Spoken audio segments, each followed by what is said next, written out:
oasis feeling for Rotherham United. Wood's got round the back, and Richie Wood has done it again.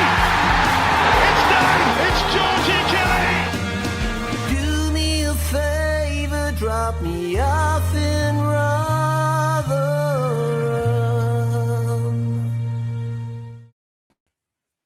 Hello, everybody. Welcome back to New York Talk. This is the Rotherham United podcast. Thank you all for being with us as we look ahead to what is a huge week of football for Rotherham United, the season and the future. Starting with Bolton on Saturday at home, then Peterborough away, and then tabletoppers Lincoln to top it all off. A week that could define the season in one way or another. Mick is back with us, as always. How is it going, Michael? I'm all right, mate. Looking forward to 9 easy points. 9 easy points. Straightforward. You know, I think top half might still be on. Yeah, easy. Yeah. Easy. Tom, how's it going, mate? Yeah, good. And then you said those three games are now slightly more concerned. I didn't realise those were the next three. Yeah, that's tough, eh? And then I'd start a break after that as well, probably an international break after that as well. So and John's back. John always gives us positive vibes. How's it going, John? It's going to be negative tonight, Matt. I'm fine. Football apart. Excellent. Harry says, mathematically, we can still get the playoffs. They're really positive. That Wembley hotel that I've booked is not wasted just yet. Lativo says we will stay up. The first season on nil is a prime example. Only need a point in the last day, and that's what we got. Paul Rose says, evening, Legends lineup looking great. There's Hazel, my mum's second favourite player after Jordan Forrest. Neil Richardson is in. Good to see in there. Stephen Mick, Jason Wick's with us. Terry says, evening, guys. Plenty of football left. And Chris Tether is with us as well. Baldy Wolfer says, is he still here? Miraculously not very well ahead of the most important game of the season. Hammy's footy makes me. And let's start with you, John. Obviously, we've had our say the last few weeks about Hampshire being kind of job, the job security. Where do you sit on it? And where should he have already gone by now? Is it right that the club's kind of waiting and seeing how things go? It's not an easy one. Where do you sit on it? I mean, on your podcast, Matt, I think we've all been really positive regards Hampshire. And I've never been one for wanting to sack managers. And I'm still with Hampshire. I think he's made major failings recently. For me, I mean, we're in a real dogfight. And the way I see it, we are sleepwalking into League Two. And Hampshire's never used those words, that we're actually in a dogfight. And it's almost like a woke attitude that runs through football, that he don't want his players to hear that maybe we are in a relegation battle. You do sometimes need to remind the players of this, because I've always said on here, Matt, that it's all about performance for me. If you achieve 7, 8 out of 10 every week, you are going to win more games than you lose. And for me, going back to after Exeter, we played Cardiff, and all right, Cardiff are a good side, but they were down to 10 men and they played us off park.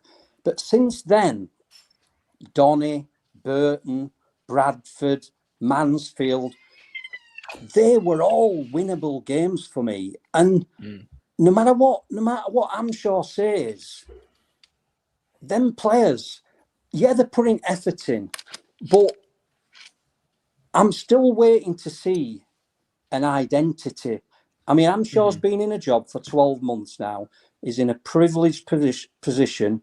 He's running his hometown club, and he don't want to be first manager in centenary year to take us down into League Two. But if you look at identity, right, let's base this on a Paul Warne team, because that's the most successful side we've had in recent times. So identity, are we a high pressing team? Not really. Are we a possession based team? Not really.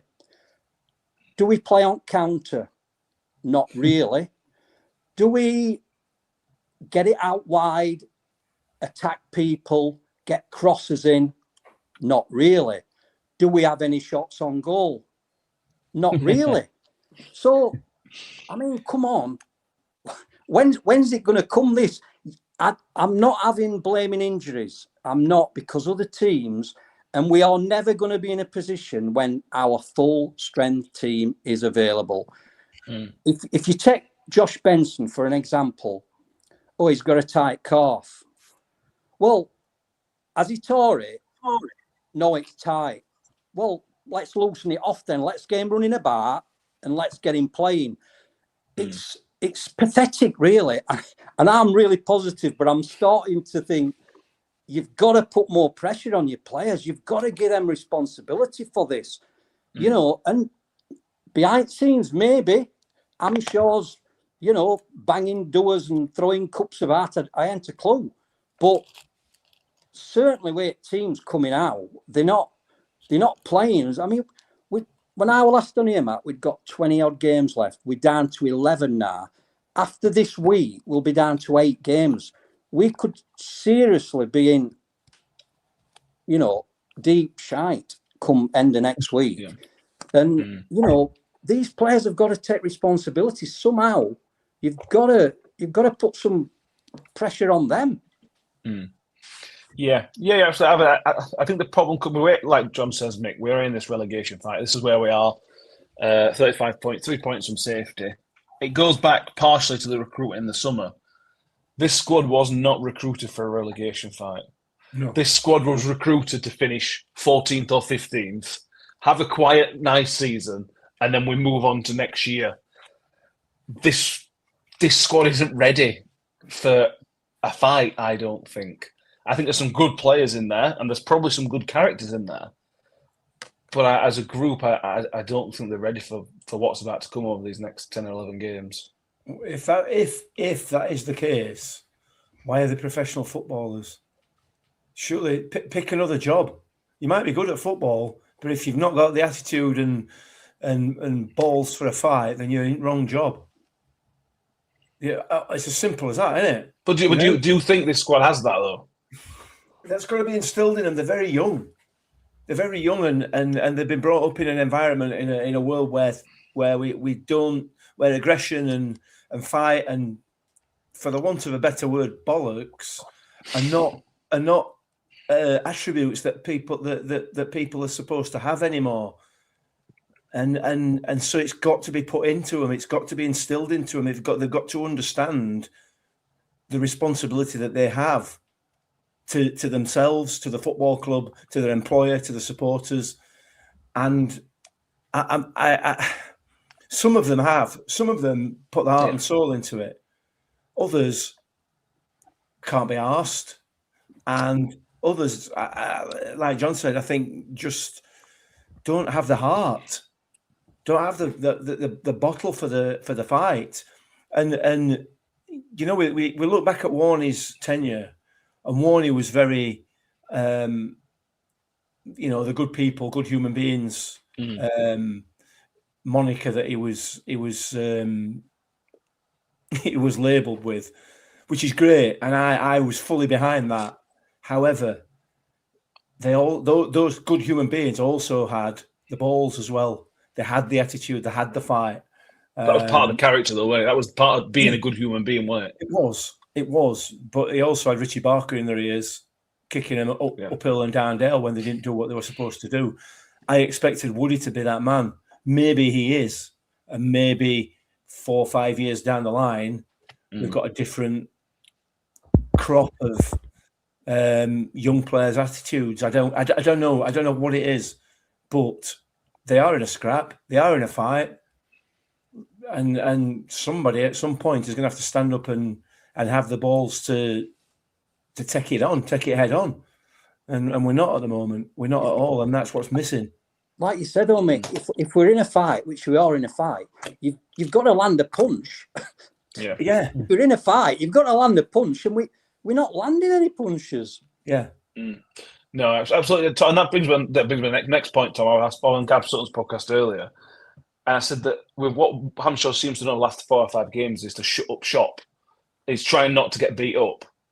And in my experience of watching Rotherham United for quite a few years, is that will get you relegated. If you are going to stay up, you need to be on the front foot. You need to try and win games of football. Trying to pick up a draw away at a rubbish Huddersfield team is not going to keep you in the survival fight, never mind actually keeping it up. The way we're setting up at the minute, it's how you get relegated. It's a textbook way of how to get relegated in terms of how we're setting up at the minute over the last, since probably the Cardiff game, maybe. Yeah, and you talk about how they set up, but even how they speak in interviews, they seem to be in this mindset of, we'll be fine, we'll be all right. I don't know why everyone's stressing. We'll be fine. We'll pick up points here and there, and et cetera, et cetera. And then you set up like that, and then you play like that, and then you lose. And it's a recurring mindset that we've had for a while. Is that alongside because 3 months ago, when it wasn't going well, still nobody ever thought we'd be in this situation where we'd be in the bottom four and looking a little bit stranded. But here we are, and fans have contended with it, and it seems like if you listen to Reece James's interview that he did pre-match, they all seem like they're happy Larrys. Yeah, we're not worried. We're just going to go about it. Same again. We need to be better. Blah blah blah. But none of them seem eager. None of them seem enthused. None of them seem sort of wanting to take the game to another team, and it doesn't help when you don't set up that way, but the mentality isn't there either. When you set up, we speak about formations all the time, but when you set up to not lose a game, even the mentality there isn't, if we go a goal down, when was the last time we came back from a goal down? If you go a goal up, we tend to crap ourselves, and then what happens? We end up losing the game 2-1. Everything about this team is a mindset, and you can talk about the players all you want, but again, it stems from leadership in the group, and it's a young squad, very young squad, but the leadership behind them, Hamshaw, Tong, Wood, Andy Warrington, and even the more experienced players in the side have not stepped up in the slightest. And we are, nothing's going to change. Nothing will change unless certain players take accountability, certain managers take accountability. But as we've seen all season, no accountability, no responsibility has been taken for even the littlest of margins. So why would it start now? I just can't see it being good, working out. No, exactly. And the experienced ones we do have either aren't very good or are not good enough at all. Chris Taylor says we still have a wing back to push back, and that leaves our midfield getting overrun. We hoof it upfield and it comes back, rinse and repeat. Definitely, with that experienced ones, the experienced ones are not showing. The kids have to scrap for every ball. These lone kids have come in for a different type of playing as well. And this is there's something I've noticed as well more recently. And don't get me wrong, I love Joe Rafferty's character and how he conducts himself on a football pitch. But if you look back towards that Huddersfield game, and you look back, and again, not saying he would have played the entire season, but if you compare Liam Kelly and Joe Rafferty as two senior players within that squad, the way that Joe Rafferty plays and the way that Liam Kelly plays are so stark contrast. If my captain is sort of rash in every decision, sort of too eager, he's super animating and enigmatic the whole time, there's no composure about him, then I'd feel the exact same. And as a young player, I feel like maybe I'd get scared by it, and not scared in a way as in I'm cowering away, but sort of in what are we doing, too sort of crazy, too chaotic. Whereas if you looked at Liam Kelly in that game, he brought a sense of class and composure to the system, and it felt like players were sort of vying for that around him. And then you bring in the likes of Benson and Watmore, and there's sort of a bit more class there. Not saying the ball is the ball is better, but we seem to use it better. We seem to keep hold of the ball better. I just think that these senior players we have are too rash in decisions and are too chaotic and don't seem to know what they're doing. And does that stem from the manager, players themselves? And as I said, that's not a dig on Rafferty. That's just his play style. But him being your club captain, is that the best way to get the best out of the players on the pitch? I don't know. So far, it's seeming like no, but I don't know. I don't know if that's the root cause of the issue, and that's the fundamental problem with the side. I don't know what you lads think, but obviously we're lacking a physical presence, and Nombi's sort of trying to play that role.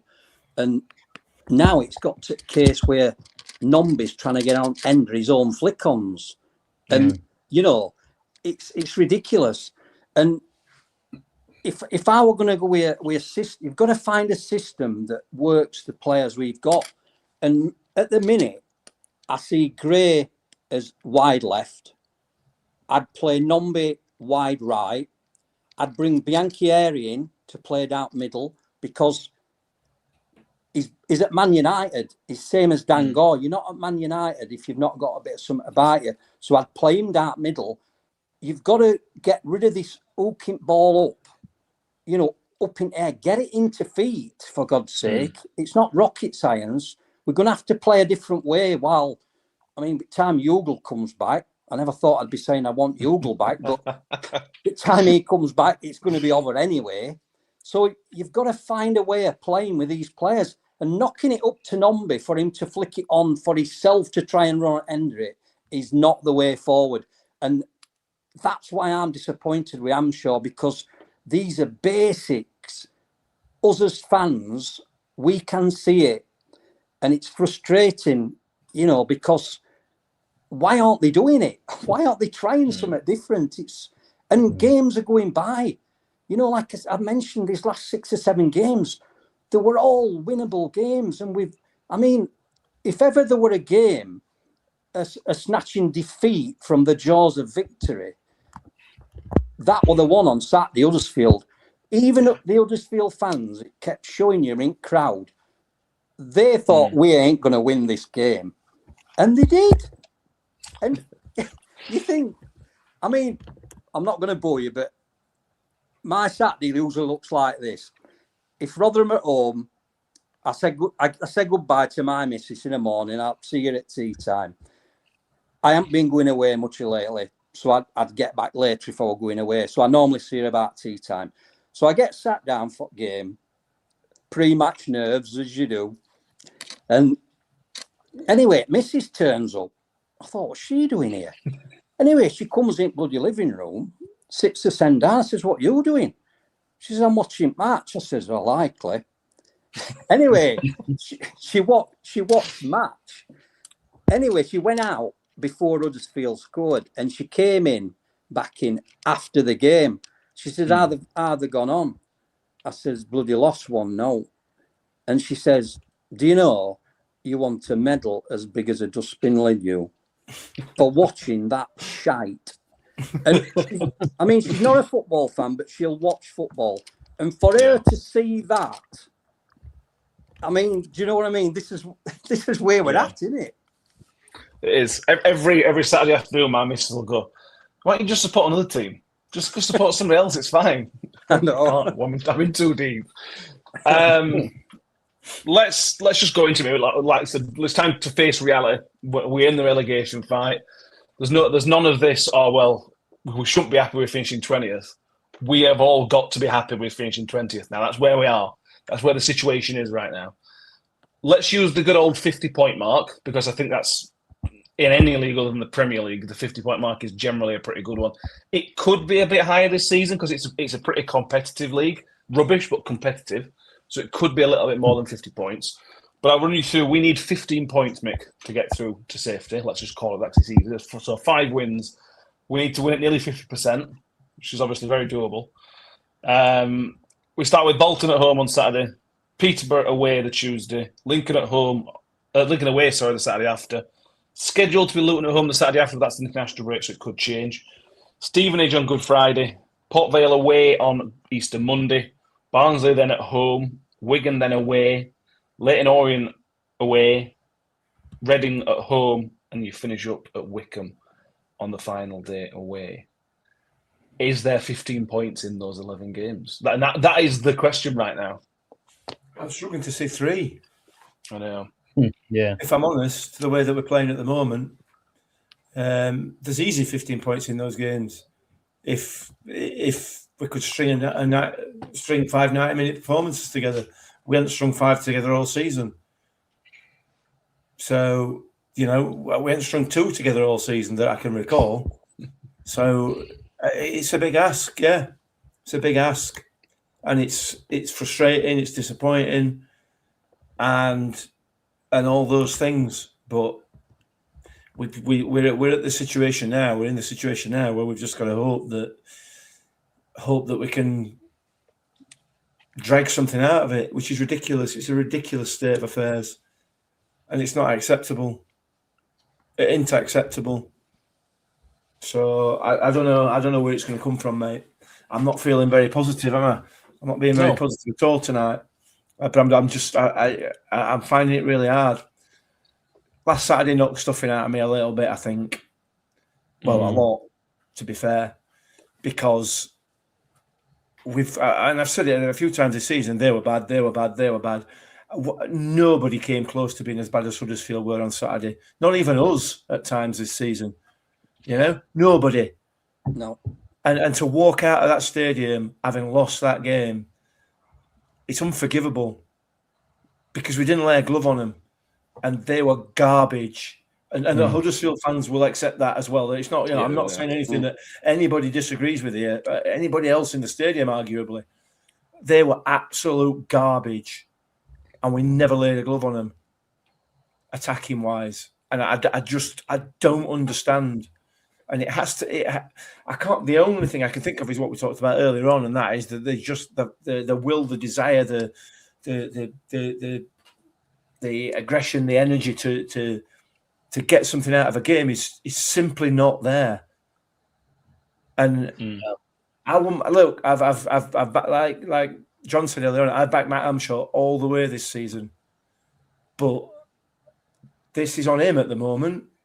This is on him to get the best out of these players. Some of them are interested quite clearly at times. Some of them really are. Some of them genuinely are. But there's no fight. There's no aggression, no desire. Manager, obviously, he'll know them players a lot better than us. And you've got to look into the psyche of those players, and you've got to sow seeds in their head that you're going to get that extra 10% out of them. And I don't know if it's an arrogance of that, because Amshaw's always sort of said, you know, when all players are fit, when Nombi's fit, when all players are fit, judge me on that. Like we said, is that ever going to happen? And I think there's a bit of an arrogance in that squad that we are too good to go down. Well, I'm sorry, lads, but at the minute, the bookies are saying you are going down, and the bookies generally are not wrong. So if Amshaw's going to say this to them players, you've got to use that as fuel for them players to say, right, we'll show them. You've got to have that like siege mentality that we'll show them if they think we're going down. We'll go out and we'll fight and we'll, you know, it just doesn't seem to be there at the minute. All I can put it down to is arrogance. It's a lot of it, and I'm sorry, Matt. I know you're going to smirk and smile at this, but a lot of this stems back from this. You know, we don't play football to win. We play it to enjoy it. Just go out and enjoy it, boys. We Matt and I did this. We coached teams. Yeah, you know, 9 years ago, and the whole ethos coming out of the FA was, we don't win, we don't lose. There's no league tables. There's none of this. There's no competition. Just go and play football. Enjoy the game. And we and other clubs as well are reaping the benefits of that. And I put benefits in inverted commas because a lot of these players don't know how to win. They don't have the toolkit, the desire, the fight, the passion to win. They don't understand what it means because they've never had to win. It was just about playing. You know, you were no league tables. You didn't go up or down. It didn't matter whether you won or lost, as long as you had a good time on a Sunday morning or a Saturday morning or whatever it was. And maybe that has sucked the life out of some of these people growing up. It's important, you know. It's important as you grow up. You need to understand what it means to lose, how it feels to lose. We understand it as supporters. And that's what makes the winning better, you know. But kids have been brought up. Certainly, the kids who are professional footballers now have been brought up in an environment where winning is not important. It's not about winning. It's all about going out and enjoying yourself. No, it never has been, has it? It hasn't, you know. And with the greatest respect to Matt Amshaw and Paul Warne to a degree with his nice human being thing, a lot of that is rooted in that kind of attitude. You know, you're here to enjoy yourself. Go and enjoy yourself, lads. However, Warney was different, but I think Matt Amshaw is definitely one of these, and he uses this phrase that Warney used all the time, and I hate it. I hate it. I want to be the best version of myself.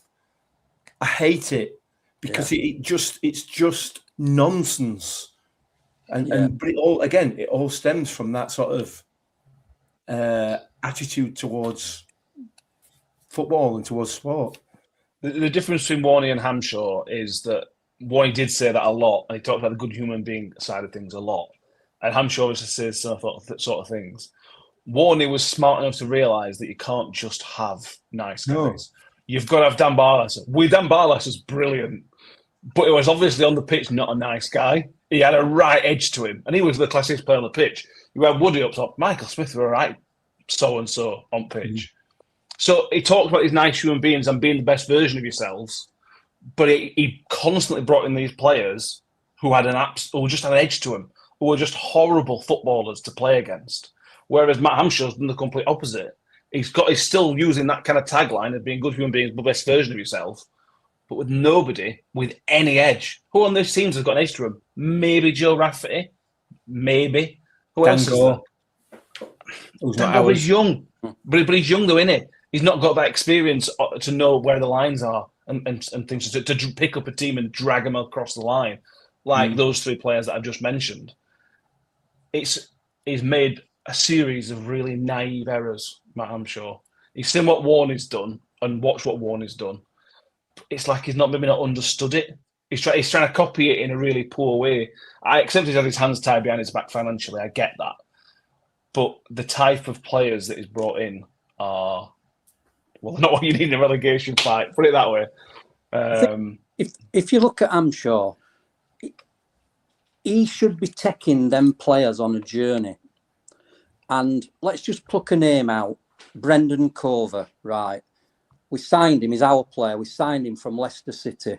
So he's got a bit of something about him because he's at Leicester City. They were in Premiership not that long ago. So he's got a bit of something about him. So you've got to be saying to him, look, I want to take you on this journey. I want to get you in team. I want to get you playing. I want you to propel us as a club. In the meantime, you'll propel your own stock and then you'll get a move on. You'll get a better wage. You'll help us and we'll help you. And that's got to be the way forward. And I don't think Hamshaw's grasped that he's got to take these players on a journey. He's got to give them something to grasp. It's almost, we're just going through motions. It's almost like he just assumes they're going to improve. Yeah. There's no sort of emphasis behind it. It's just, well, they'll get better. I don't think that's the point. I don't think that's the point. They will get better as footballers. Technically, they'll get better. Technically, but that's only one part of the job. That's what I mean. Yeah. You know, mentally, it's. We've talked about this before. Again, when we were coaching kids, you know, what you do with your feet is probably 20% of the game. You know, your technical ability is probably 20-30% of the game tops. The rest of it comes from being able to read the game, your football intelligence, and your desire. That's where the rest of it comes from, you know. And with the greatest respect, and I've criticised Harry Gray a couple of times, you know, dead ends, etc. That's what Harry Gray is learning at the moment. He's learning his football intelligence. He's got enough technical ability to take him all the way. But he's learning the football, and he is learning it. And you see Duncan Watmore teaching it him in real time on the pitch. He's teaching him the awareness, the aggression, the positioning, all those things that, you know, are not innate like his actual talent is. I don't think a lot of those things are being instilled into the players by the management team. It feels, you know, technically fine, you know, tactically, arguably, we could argue about that all night. Probably not. But it's the other 50-60% of what makes a proper footballer that we don't seem to be concentrating on at all. No, I agree. It appears. Yeah. Sam is with us. Sam spent the last half an hour talking to Bolton fans. How's it going, Sam? Yeah, I've come back from enemy lines. I'm happy to be back. I'm guessing they're really positive and really excited for Saturday as opposed to us. Yeah, they're waiting for Cardiff to slip up just so they can get in top 2. What's all that about? That's not going to happen, is it? Can't even see that from down where we are. Yeah. Matt Notch bring the Mike's comment is Rotherham is a town proud of its working class roots, where success, if and when it comes, is rooted in bloody hard graft. These players are not reflecting the ethos of the town which they represent. Always trust Mike to put it work properly, better than I can. Yes, and we'll just talk about the season. 15 points basically is what we need to survive. Maybe a bit more, a bit less. Obviously, it's not an exact science. 5 wins, or or a few wins, and then a lot of draws in there as well. Can you see that in Rotherham United's future? No, it is possible, but how many wins have we got already? 10. I have no idea. Have we got 9? Like it. Yeah, something like 9 10, wins. We need to have another 50% with the wins. Yeah, on another total. 50% in 11 games. It does look bleak. Yeah, it does. And the teams we're playing. Well, this is the thing. The next 3 games are tough, but then you've still got Leyton Orient to play with down there. You've still got Wigan to play with down there. Barnsley that are down there as well. But by then we could be dead and buried, couldn't we? By the time it gets round to Port Vale on Easter Monday. Terry says, without finance, what do you expect? What would another manager do? Because there's no magic wand. Tom, I get what Terry's saying there, but, and again, we said this under Steve Evans, and he kind of said it a little bit when Steve Evans came in under Liam Richardson. Another manager would benefit from not being the previous manager. These players are good enough for me, so it just needs somebody to come in, take the chains off them, put a rocket up the backside, whichever one it is. It needs somebody to come and do it. If Matt Anshaw can do it, that's great. But this is one of the reasons a lot of people have been calling for a change, is because it's there. It just needs somebody to come in and kind of do it. Yeah, and I also don't agree with this finance malarkey. He got backed. He got absolutely backed in summer and in Jan. We said coming out of that January transfer window, it was one of the best ones we've seen. There's no way you can talk about him not getting back. And I'm not saying this makes Tony Stewart the best chairman ever. Obviously, I'm not. But he got backed, simply put. So I think that's a load of crap, to be honest, about the finance and we're in the position we are because we have no money. And also the players that we brought in, as I mentioned on the last show with Steve, this squad is and has shown that it should be at least mid-table. You look at Denzel Hall, Nombe, Gray, Benson, Watmore. If you look at those players individually, they are top-end League One, pushing championship quality. Gore, Baptiste. All these players are too good to be in the position that they are. The only downfall is the person who's in charge of them all. And you're talking about, for the past 10 minutes about motivation and not having passion for the game because they're brought up that way and this, that, and the other. But look at City, Arsenal. I know they all lost in the Champions League. We look at all those teams. They've not got any senior pros that are like pushing 35 that are pushing them forward. They've got tacticians. They've got people behind the scenes. They've got people on the pitch that, sort of know what they're doing and know where they need to be. And they win games, and then that spurs on the motivation. The issue with our players is that they can't get out of this little rut. And the issue is there's that. I think we have 6 players in contract for next season. So they all know they're not going to be here next season, and B, they're not having anyone to pull them through the trenches together. I don't think they can. I don't think it for a while there's been an issue where I think Richard Wood's probably the last person who motivated a team. I think that's been gone for 3-4 years at this point. I don't think this is a new concept that players aren't getting self-motivated. They get motivated by the manager, they get motivated by wins, they get motivated by money, by getting promoted. That's their primary motivators. And then they get motivated by going on to better teams and better X, Y, and Z. And if you're in a team that's winning, then you're gonna keep winning. You're gonna keep that momentum up. The issue is this team doesn't win, and when they don't win, they don't know how to stop losing.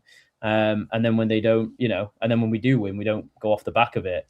That 4-0 against Exeter was the only time this season I've thought, all right, this is momentum now. This is actually, you sensed it, you kind of felt it.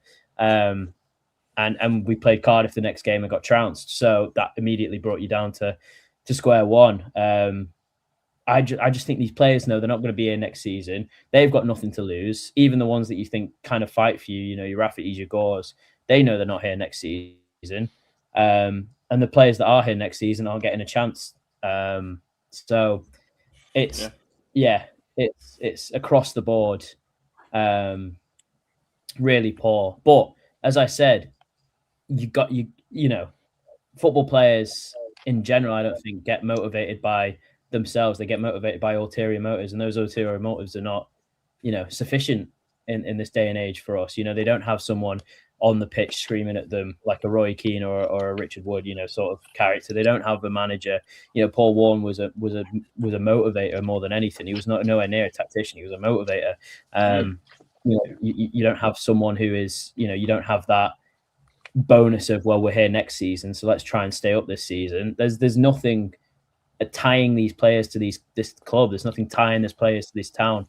There's nothing tying them to the fans. Why would they play? Why, you know, other than self-joy and enthusiasm, they're not asked. And why, you know, that's the issue. It's just, you know, it's pretty obvious why they aren't playing. Doesn't make it any easier, but for me, I just think that's why we are where we are. And it's not going to get better, unfortunately.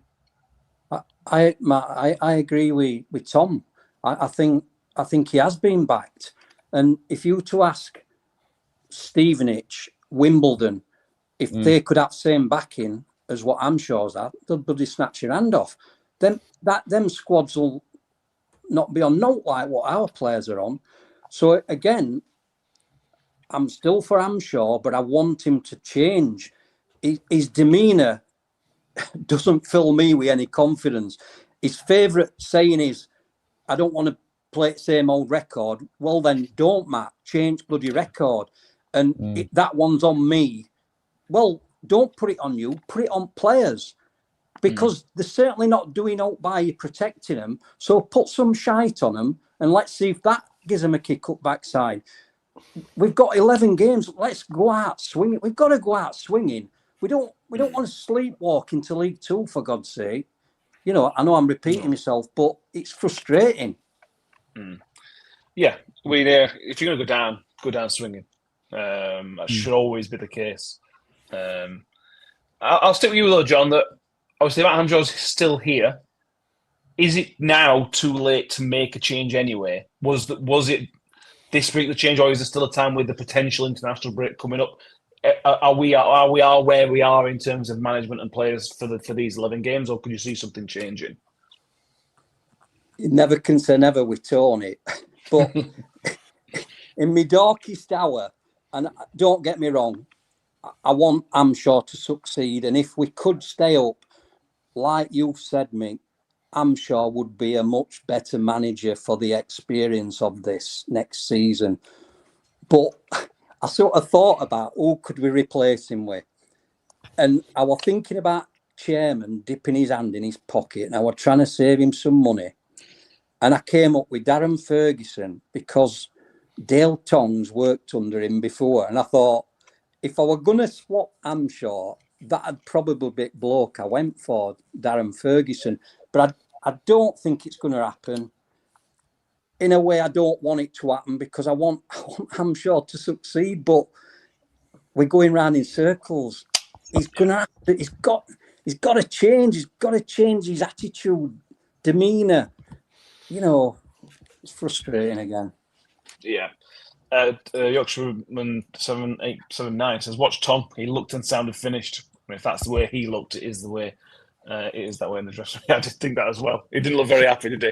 He might just not like doing media duties, but he didn't look very happy at all. Well, it's kind of the same question to you on that one, Sam. 3 games in a week. This is a massive week. This, like I said, this is probably the season. These 3 games. If you come out in decent form, I think that form will kick us on and we'll be fine. If we don't pick up enough points, we could be cut adrift by Saturday, to be honest.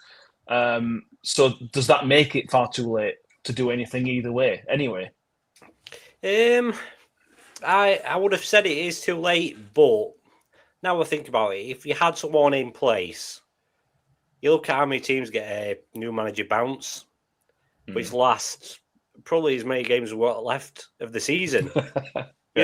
So you know what I mean. It depends who you're getting, I suppose. But even if we got a new manager bounce, it would probably keep us up. Even if we just turned half of the games left into wins, not even half. The way teams are going around us, like all these teams have been playing, and we're no further adrift, are we? No. Somehow, like Matt Hampshire has been given a lifeline with how the results keep unfolding at the minute, because Blackpool could have won yesterday. But yesterday they played. And at the weekend, and we could have been 9 points adrift. You know what I mean? But it's still down to 3. So if that's not motivation, I don't know what is.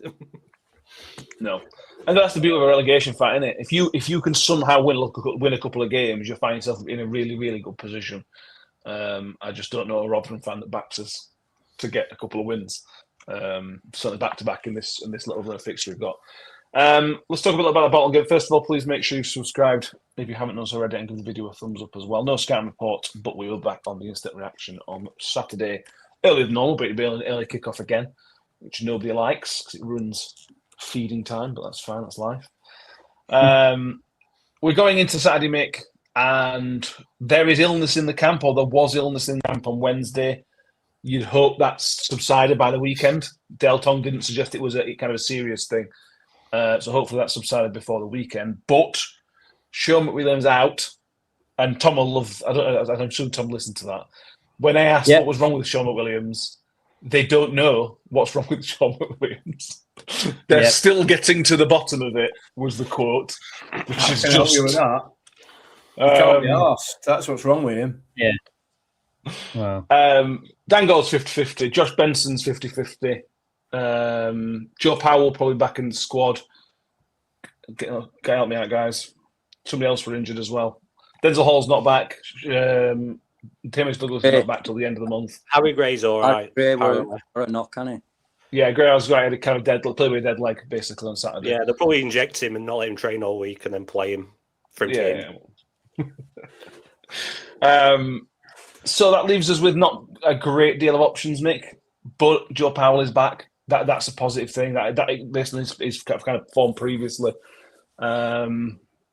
Is there enough there? Is there enough there to fill you in kind of confidence against a third place Bolton team on their day can be a very good team? There's not a lot filling me with confidence at the moment. The way that we're playing, Joe Powell being back is, on his day he's brilliant. On another day he's garbage. He's incredibly inconsistent. We need Dan Gore back. Dan Gore makes the team tick. Because with no Drew Yearwood now, Dan Gore's essential. With Gore being injured, we could bring Yearwood in, and whilst he's nowhere near the quality and level that Dan Gore is, he can do that job. So we need him back. We need Josh Benson back. We need Josh Benson's creativity, because we ain't got any without him. With the greatest respect to Joe Powell, I don't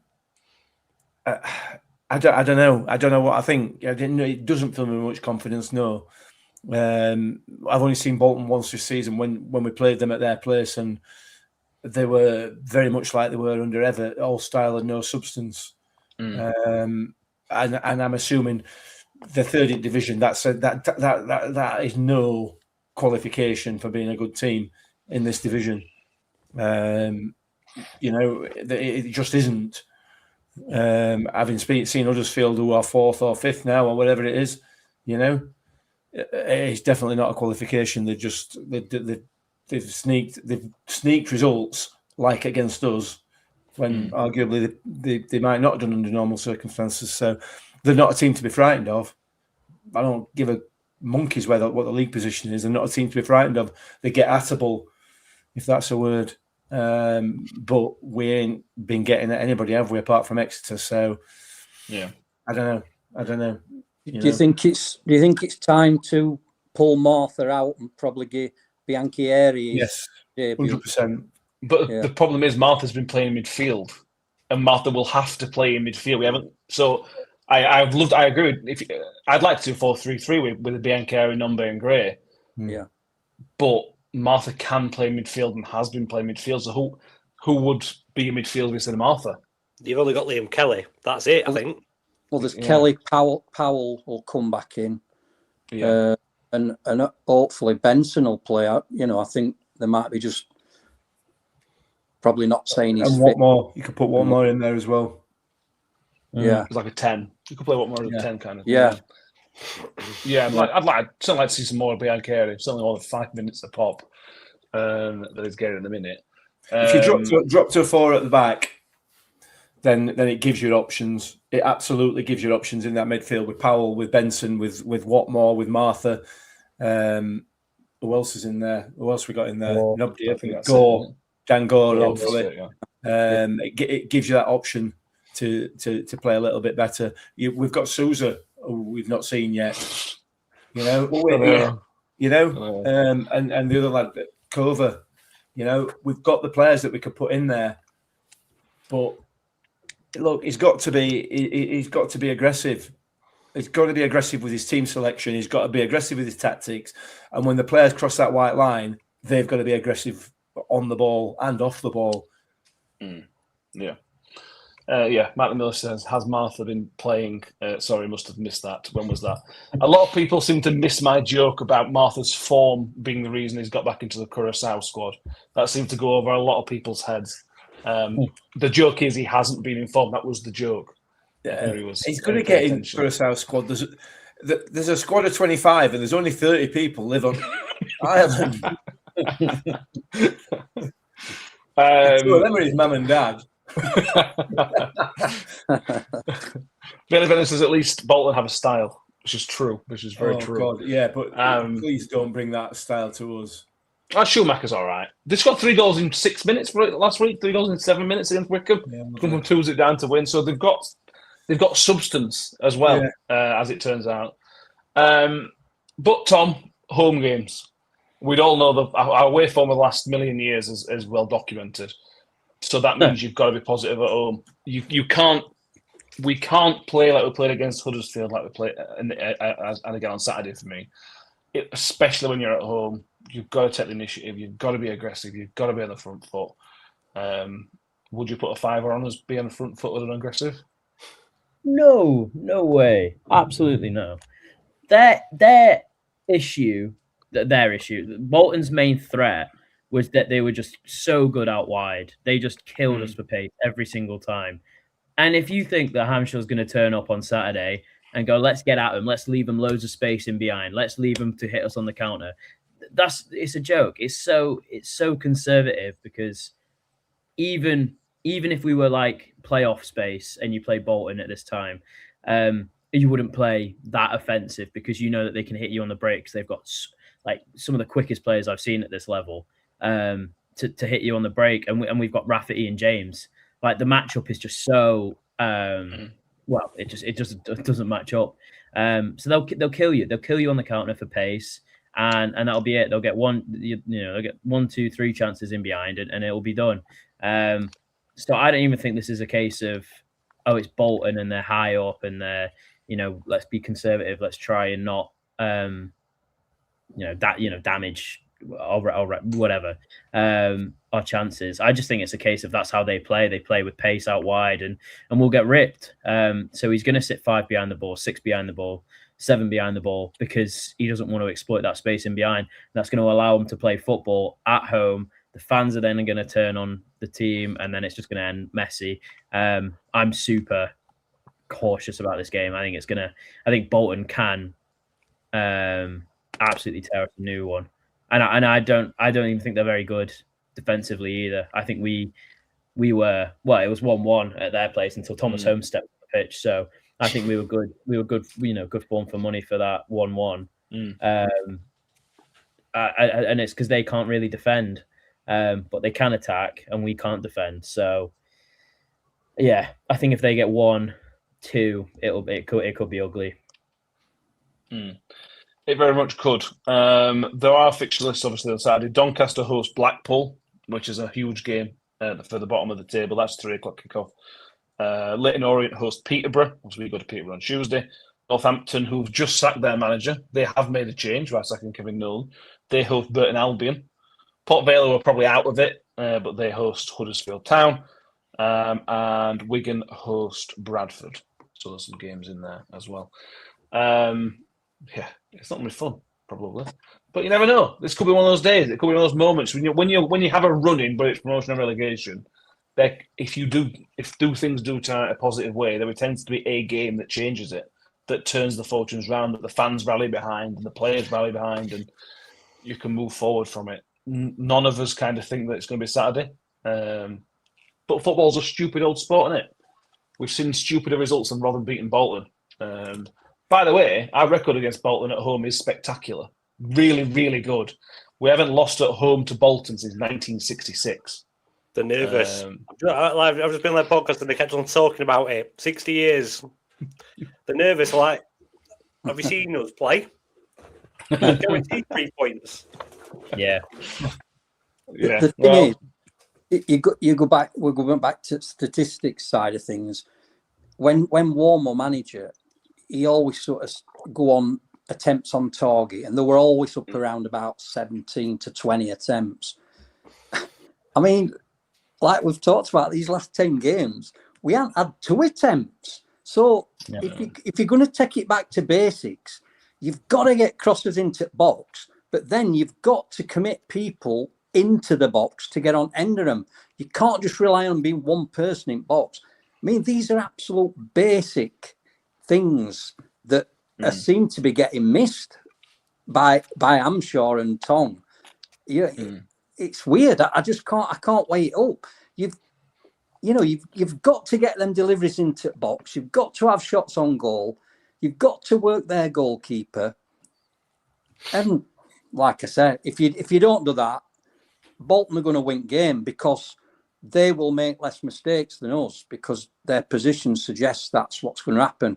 So we've got to take game to them, and after things have happened, probably our best run at season were when we put Douglas at centre half, who had never played there before, and we'd got hardly any defence, and we went on something like a 9-game unbeaten run. So that old saying, football's a funny old game.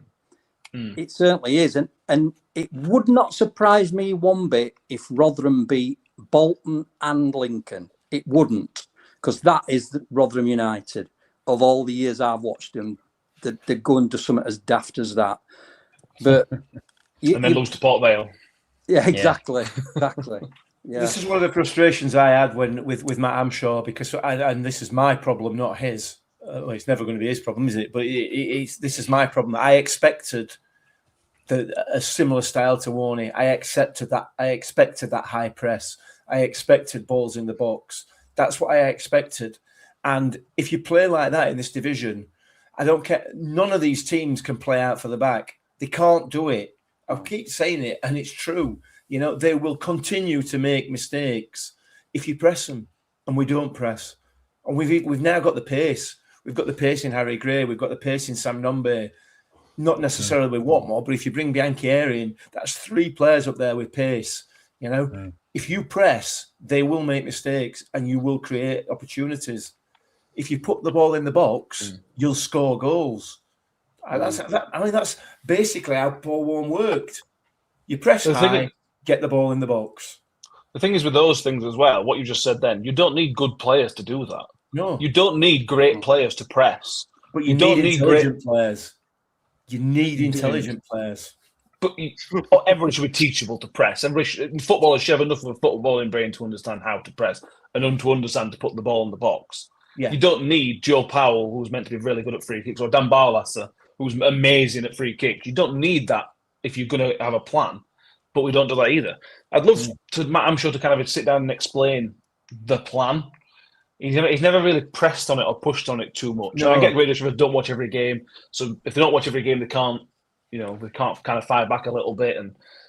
But I'd love to understand it, because nobody understands it. No Rotherham fan understands it. If you watch Rotherham now, we tidy in possession, we go out to wing, then we come back inside, then we go along back three, then we go out to that side, then we come back in again. There's no like driving forward. There's only Dan Gore that gives you that. Harry Gray can give you that, but we don't seem to slide him a ball through to run on to Hendrick. He's got pace. He can go past people. Again, it's simple stuff. A little slide rule pass for him to run on end of, instead of getting him to his feet when he's marked. Look for that little ball through. I don't know. It's frustrating. It's mad, isn't it? It's mad. Yeah. Chris says, as we record against Lincoln next week, it's very good. It's very, very good. And we've not beaten any other team in our history more than Lincoln City. Lincoln City? Lincoln United? Which one is it? Lincoln City. Martin Miller says, I've seen the Rotherham United Johns talking about over the years, beating the top teams, but he says, just can't see it, hopes he's wrong. Scott Green says, I'm sure he's scared, doesn't like to take any risks. Yeah. Let's do some score predictions and see how positive everybody else is.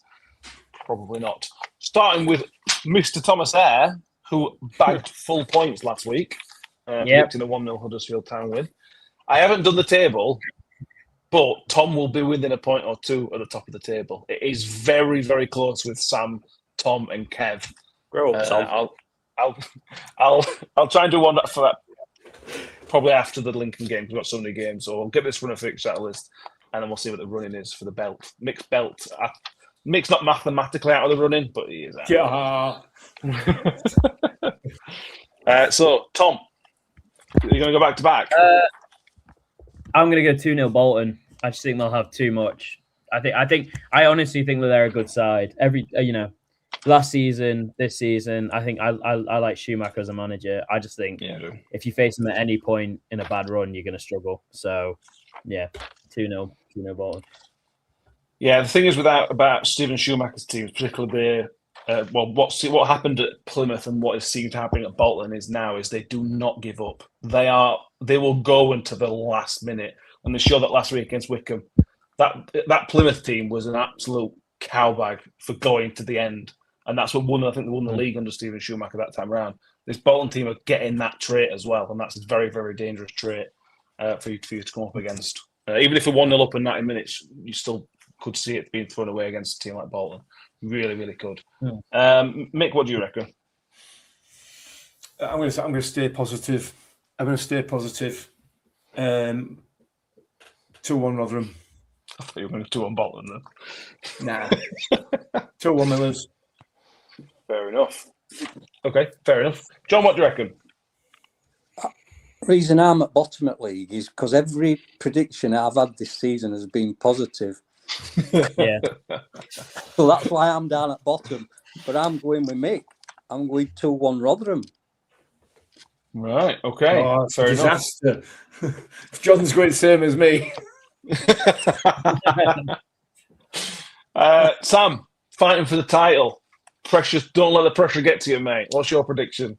Well, I said to them on the other podcast, I said, we'll come out swinging for the first 15 minutes. If they can ride out the first 15 minutes, they're golden. Yeah. And they told me about the start, about how many goals they've scored in 90th minute.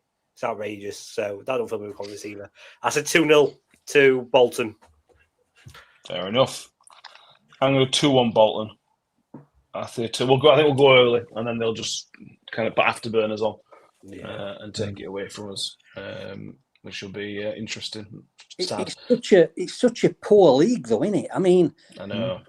Do you know what I mean? It's such a poor league, and I don't think Bolton have pulled any major trees up. Lakewood have turned a few results around, but I don't think the world beaters.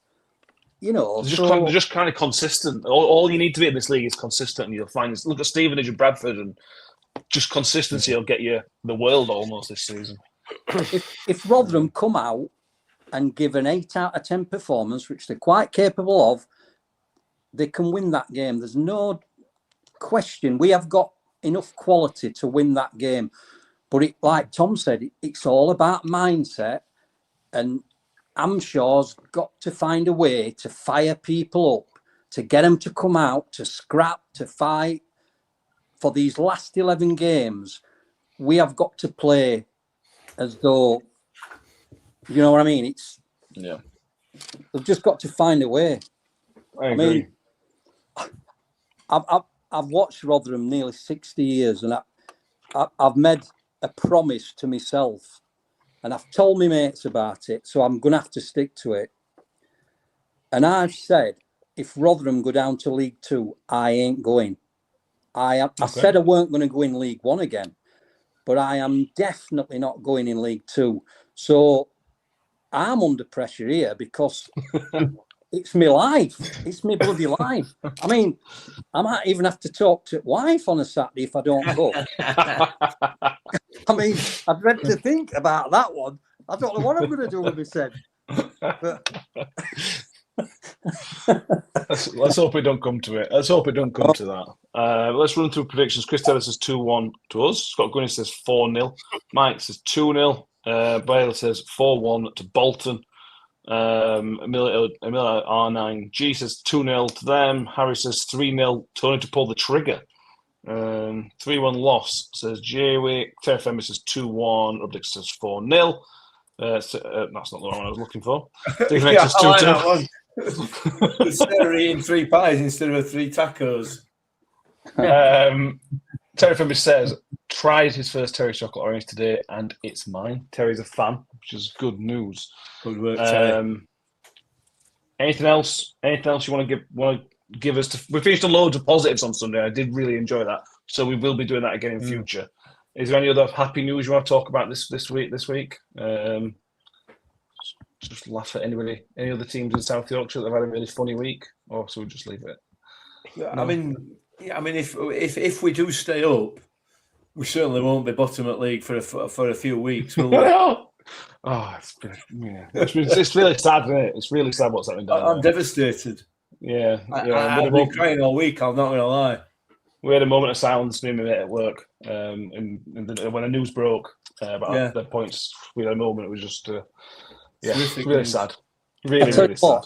When you think about Paul Warne as a manager, Rotherham were usually slow starters, sort of October, November. We were sort of 12th in league, but come January, generally speaking, Rotherham clicked into gear. And I don't know if you've noticed MK Dons, but they have clicked into gear. And you've got to give Warne credit. He knows how to get a side promoted.